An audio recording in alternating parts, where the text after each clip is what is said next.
I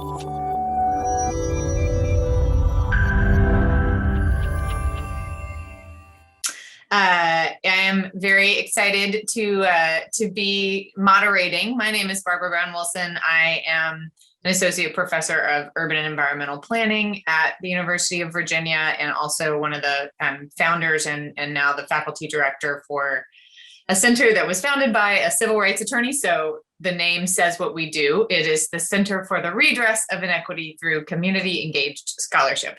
So we're all about sharing power and sharing resources in the pursuit of knowledge, especially as it pertains to things that really require lived expertise to make change. So I'm really, really excited to learn today from Gabe and Carla, who are co-founders and director of Working Landscapes, and they'll be talking about their community voice method approach to community engagement. So I will hand the baton over and promise to be a good minder of the chat, so that as people have questions, they can post them.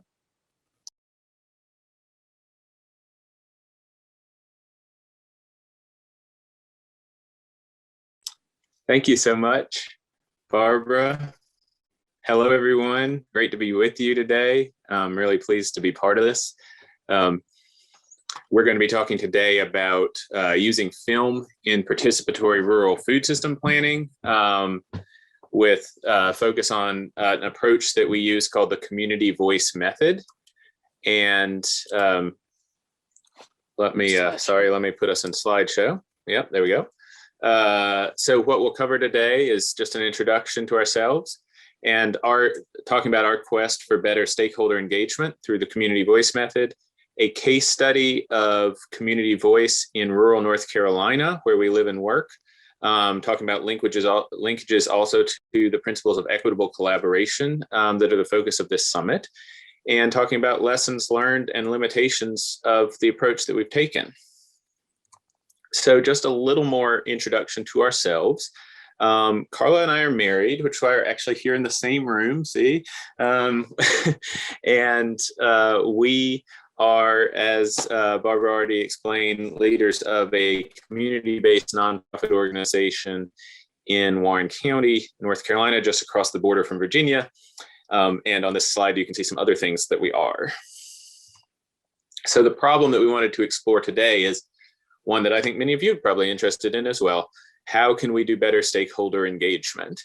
And what we mean by that is, how can it be more inclusive, more deliberative, adaptive, and responsive to context? And those concerns, I think, align quite a bit with the equitable collaboration principles. And so we have tried throughout the presentation on the slide, you'll see reference to the principles that align with different parts of our process as we see it.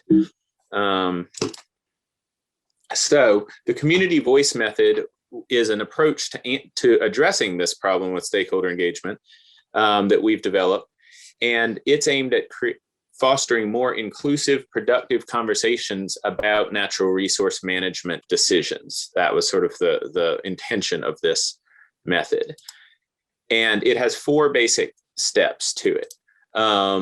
So the first is listening to stakeholders. That's the foundation of it, documenting their views through video recorded interviews.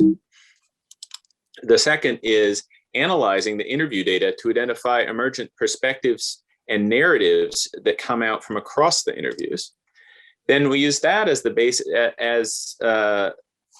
basis of a film that we produce specific to this engagement process, and also quantitative and geospatial data that is tailored to reflect the themes that come out from the interview analysis.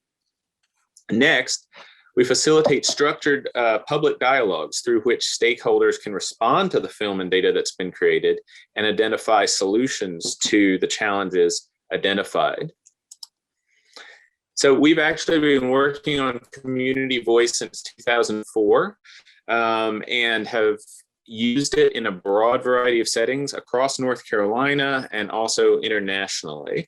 And every community voice project is different. And as a result, every outcome of the project is different and is related to that particular context. And so some of the outcomes that we've had out of community voice projects is the development of policies that better reflect stakeholder input, land conservation victories, grassroots leadership development, shifts in policy-making processes, and agenda setting for systems change.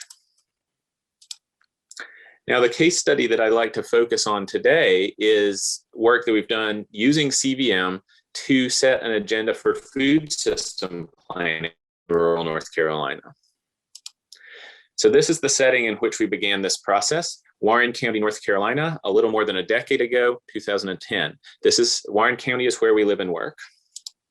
It's a majority minority community. It's been economically marginalized, faces poor health outcomes and limited food access.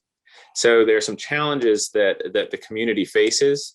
Within that context, though, when around 2010, there was growing interest among a number of community members as to whether local food and a local food economy could boost the economy and improve people's health.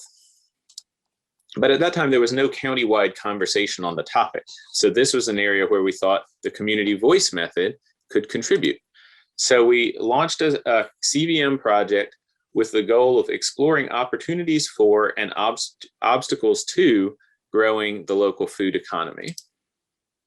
And also with the goal of prompting conversations among diverse community members on this subject.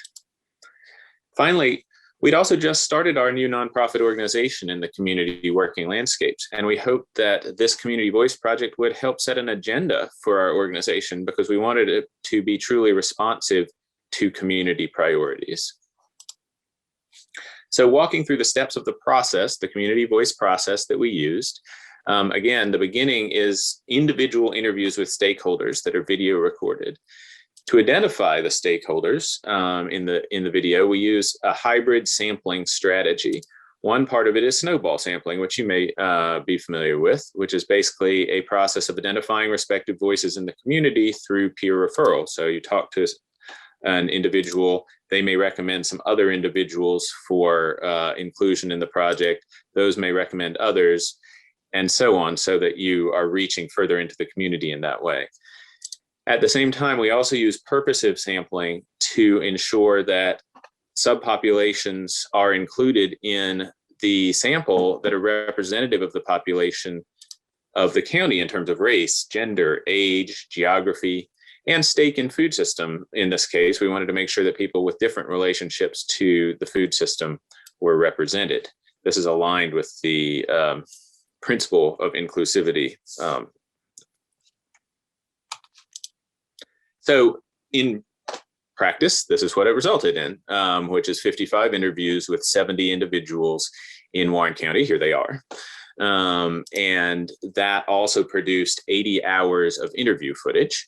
And so then that footage was transcribed, and we analyzed it we use a program called In Vivo to identify themes that come out across these interviews to make sure that the resulting products of the project are truly responsive to concerns and ideas raised across the interviews.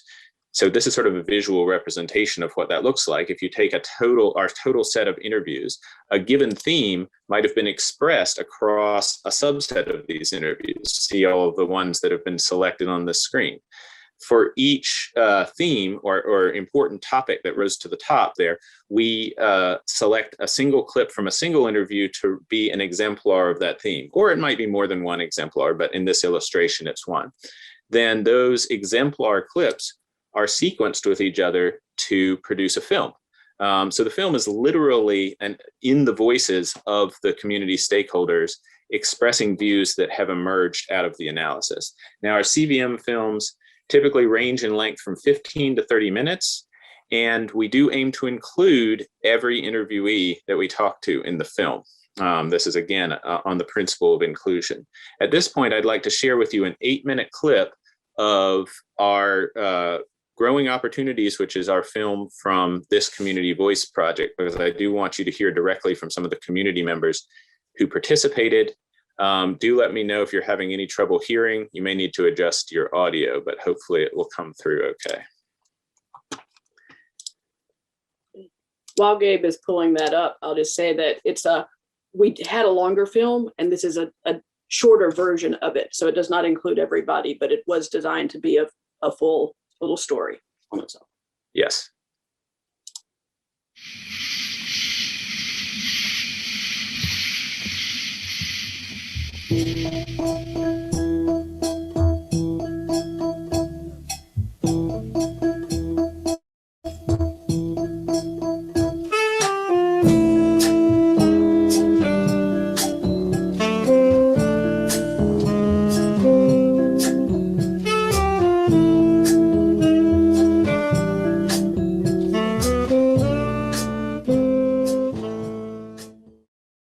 I think many times if you can label a poor county, many times people take on that label and it blinds them to what they do have and what their abilities are.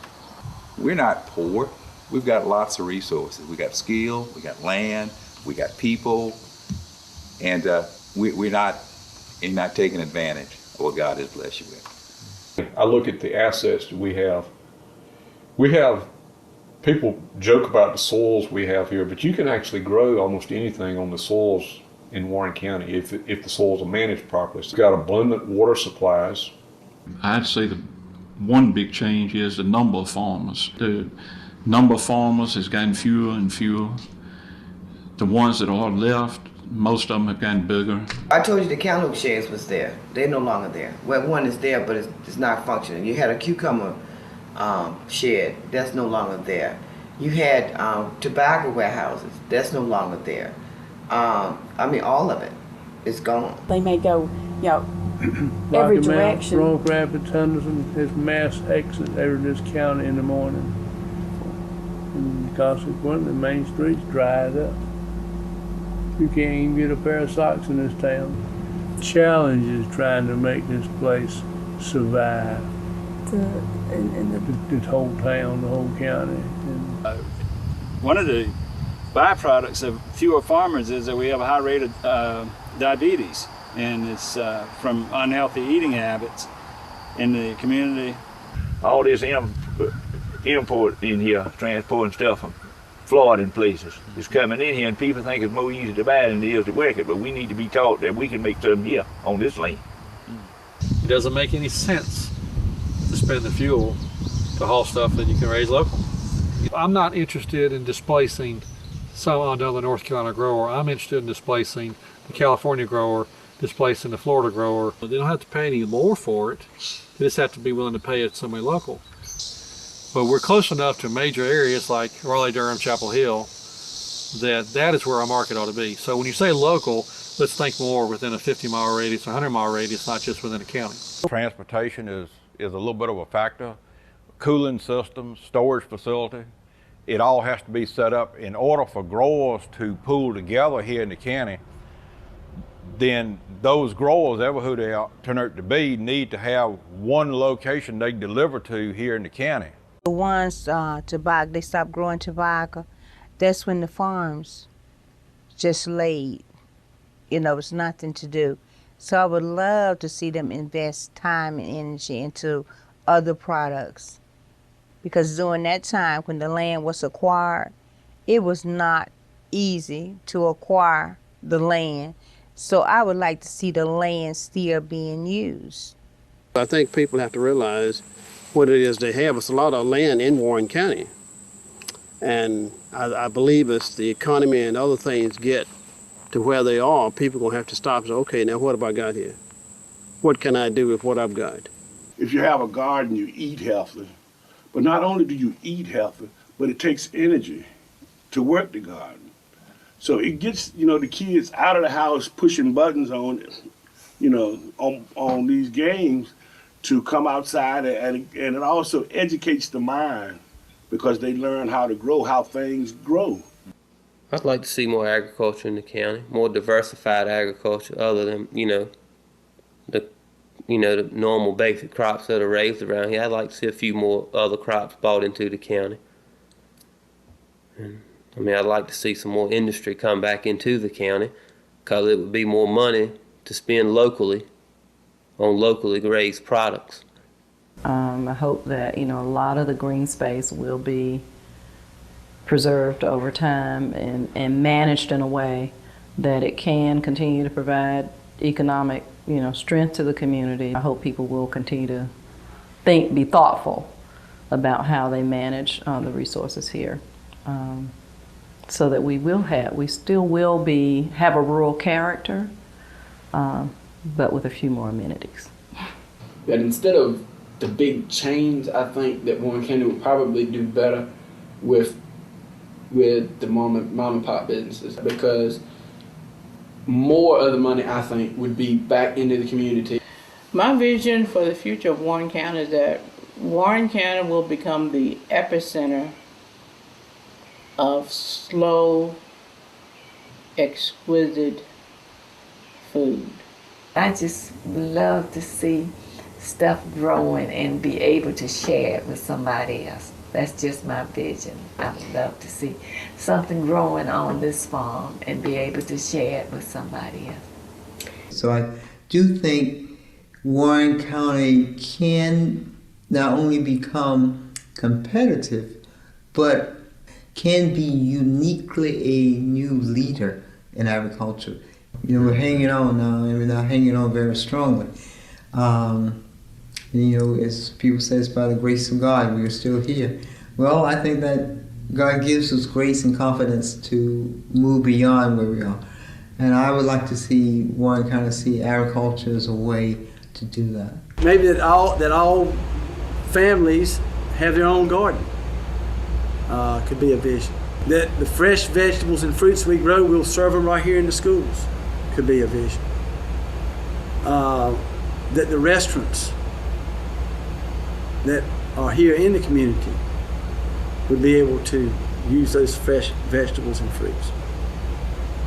And that we would become self-sufficient in growing our vegetables and fruits. It's something that you can point at and say, well, Warren County did that. That was done right here in Warren County for Warren County. And it's employing people here in Warren County. It's feeding people here in Warren County. And when those trucks leave out, wherever direction they're going into, they can say, well, this comes from Warren County. I think if we can get it right in a place like Warren County, that there's hope and a model for a lot of places.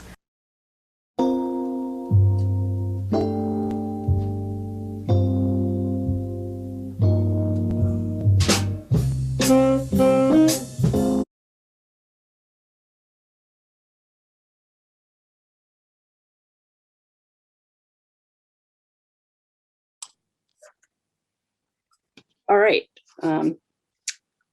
Thanks, Gabe, for sharing that video.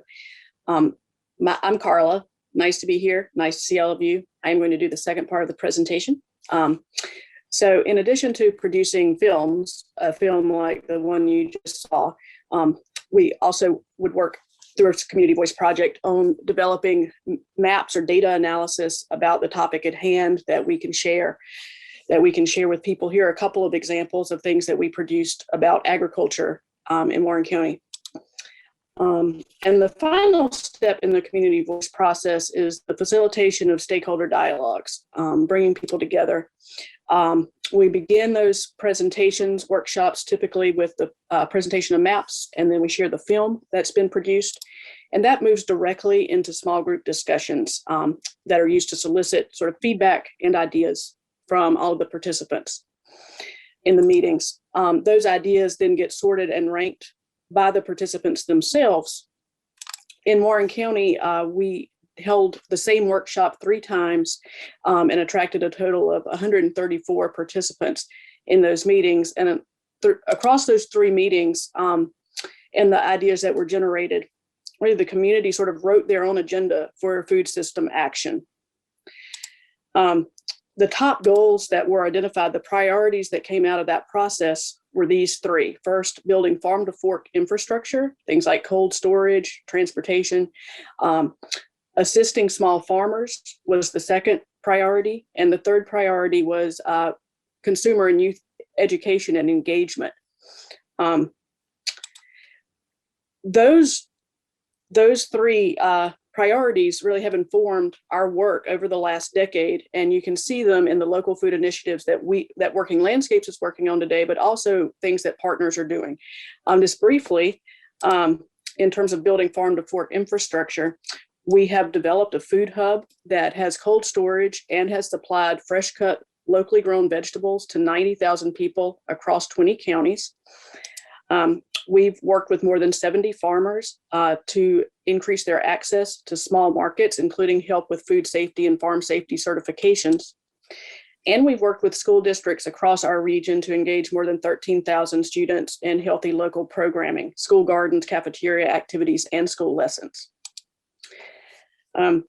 Across doing community voice projects for the past 15 years, we feel like that's a process that can work in a wide variety of circumstances and does actually make some tangible improvements to the stakeholder engagement process.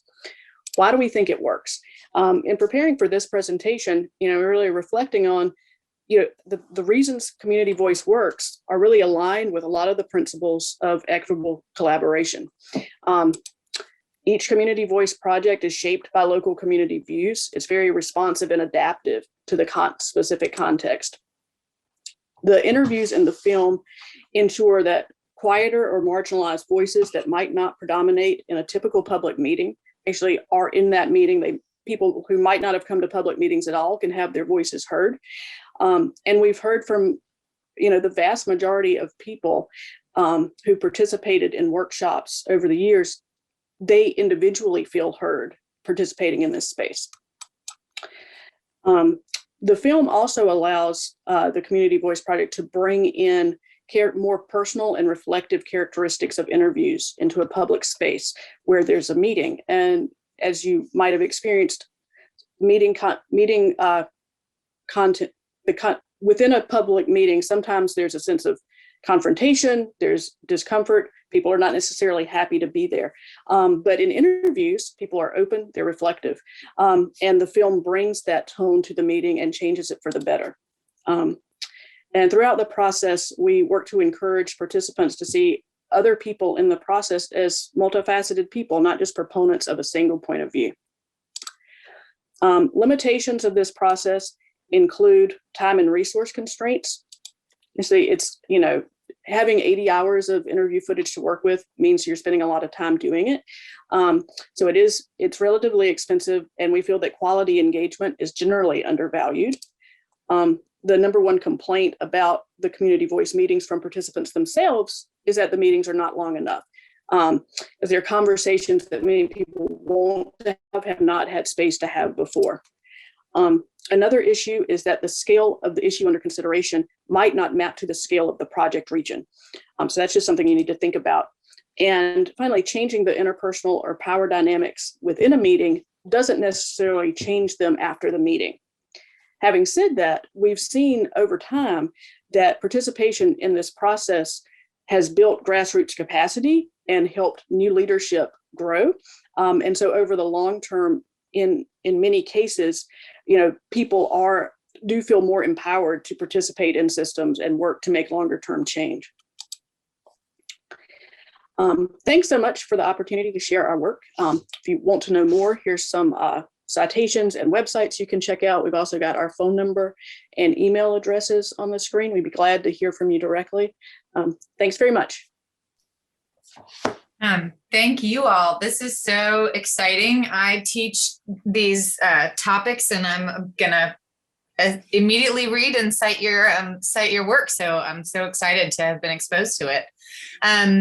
I want to welcome everyone to put their questions in the chat and or just raise your hand if you'd prefer. And either way, we'll get to the conversation in some form, and know that I'm a teacher, so I can ask as many questions as we need to fill in the space, but I am also excited to defer to you all.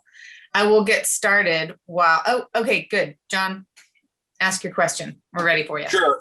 This is, you sort of touched on this, but I wonder if you can elaborate a little more on the notion of how you worked with getting people to be willing to talk is always a challenge. And I'm wondering, did you work largely through local actors who were your agents to get engagement, or did you talk a little bit or elaborate a little more about how you did that, if you would, please? Sure. Well, so I grew up in Warren County, so I knew some people to start with, certainly not all the people that were participating in it. But yeah, I mean, we kind of did a sampling strategy, like we explained. Like in some cases, we were like, okay, we need to talk to cooperative extension or someone who's working in a formal ag sector. People who are working in restaurants or serving food in schools on a daily basis. But we also used, we wanted to make sure we were representing people from across the county who had different perspectives on the issue. And it can be challenging to get people to talk, but really when we've approached people about interviews, almost everyone has said yes. Right. And we tell them up front, like, we're going to use your information. It will be recorded. We will share it. So it's not anyway. Yeah. I mean, most people are glad to speak and end up really enjoying the opportunity to share their perspective about things that they, have thought about a lot, but no one's ever really asked. Thank you. I would also add that of course, this project is actually atypical of CBM projects that we've done because it is Carla's home community, right? So we do have a starting point with knowing people, but I think you were exactly right, John, that we do rely heavily on community partners in other communities when we've used this method. Yes, there absolutely has to be a point of entry, and hearing from a trusted person that they are inviting you to participate in a project obviously makes all kinds of difference in getting people to actually participate. But as Carla is pointing to, I think what's underappreciated is, sure, some people may be shy about going on record, but there's also can be something really empowering about being invited to actually be essentially a speaker on the subject. And a lot of people are also sort of have been waiting for that opportunity, we find. So it cuts both ways. Thanks very much. I have a question. So I've been using a method that I developed that's got a lot of similarities. It doesn't use film, but a lot of different kinds of steps that you described. And so I was wondering, in terms of implementing your project, do you work with a team to implement this together? Or, how do you bring in kind of other voices into the way that the project is designed and implemented as you go through it? Thank you. And I'd love to learn more about what you're doing too. Yes. So we assemble a team for a community voice project that includes community partners, as we were just discussing with John, that are engaged and interested in addressing this issue or topic, whatever the topic of the project is. And we design the project with them. Also, in many cases, has included academic or research partners. And that was true in this case. We had researchers from both Duke University and the University of North Carolina at Chapel Hill engaged in the project, doing some of the analysis work as well. So it's a team effort, for sure.